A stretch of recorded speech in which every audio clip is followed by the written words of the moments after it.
Ukraine marks its 34th Independence Day as drone strikes hit Russian sites, causing fires but no injuries. VP JD Vance signals possible Russian concessions on Ukraine's territory and governance. Russian FM Lavrov blames European leaders, insisting Russia seeks peace and respects Trump. President Zelenskyy reaffirms Ukraine's resolve and international standing.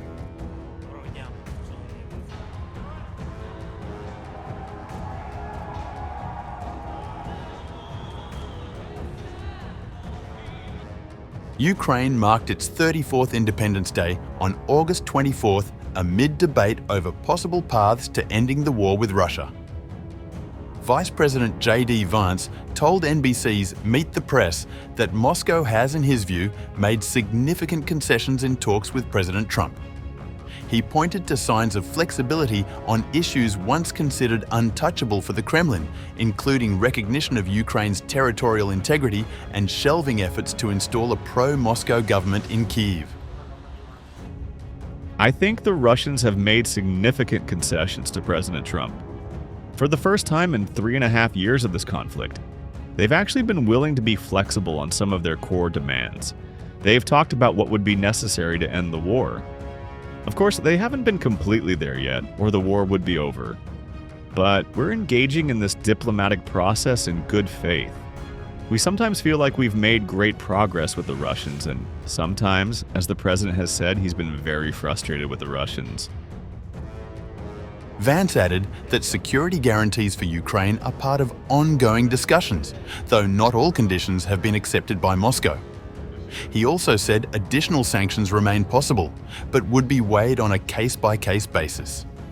In a separate interview on the same program, Russian Foreign Minister Sergey Lavrov argued that European leaders, not Washington or Moscow, are the ones slowing progress. He said President Putin is open to meeting President Zelenskyy once a concrete agenda is in place, but that framework does not yet exist. Lavrov maintained that Russia seeks peace while defending its interests and rejected criticism from US lawmakers, saying Moscow respects Trump's diplomatic role. We respect President Trump because President Trump defends American national interests, and I have reason to believe that President Trump respects President Putin because he defends Russian national interests. And whatever they discuss between themselves is not a secret. We want peace in Ukraine. President Trump wants peace in Ukraine. The reaction to Anchorage meeting, the gathering in Washington of these European representatives, and what they were doing after Washington indicates that they don't want peace. They say we cannot allow defeat of Ukraine. We cannot allow Russia to win. They speak in these terms: win, defeat, and so on and so forth. We proposed several times peaceful resolution on a diplomatic basis, and as I said, it was not us who blowed up the deal practically ready in April 2022. It was personally Boris Johnson, and it was personally several officials from the Biden administration, the French and the Germans. In Kyiv, President Volodymyr Zelenskyy used Independence Day to reaffirm Ukraine's resolve, declaring that the country's future will be determined by its people alone. The celebrations drew visits from NATO Secretary-General Mark Rutte and Canadian Prime Minister Mark Carney, who both announced new military aid.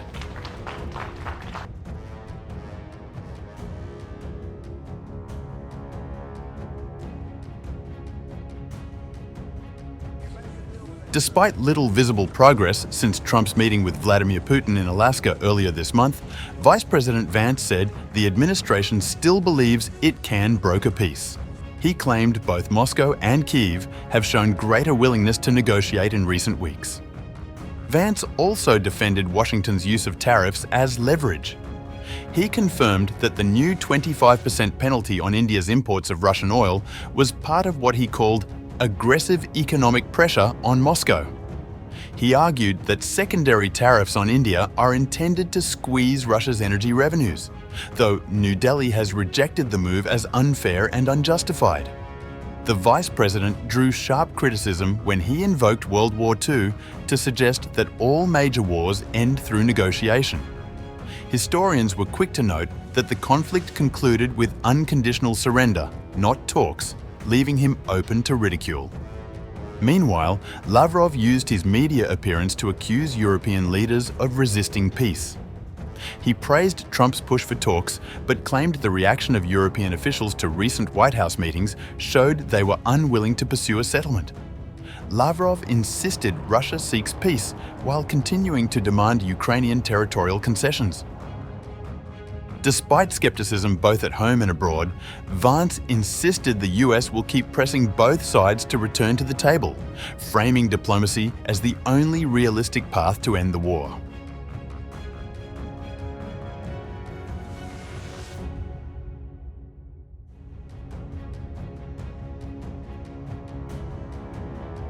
Even as leaders traded words, the war showed no signs of slowing.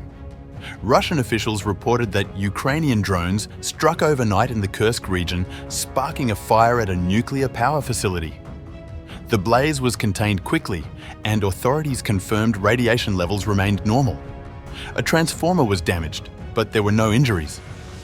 The UN nuclear watchdog acknowledged the incident. Director General Raffaele Mariano Grossi stressed that all nuclear facilities must remain protected under any circumstances. The Kursk fire was not the only strike. Another blaze broke out at the port of Ust-Luga in Russia's Leningrad region, home to a major fuel terminal.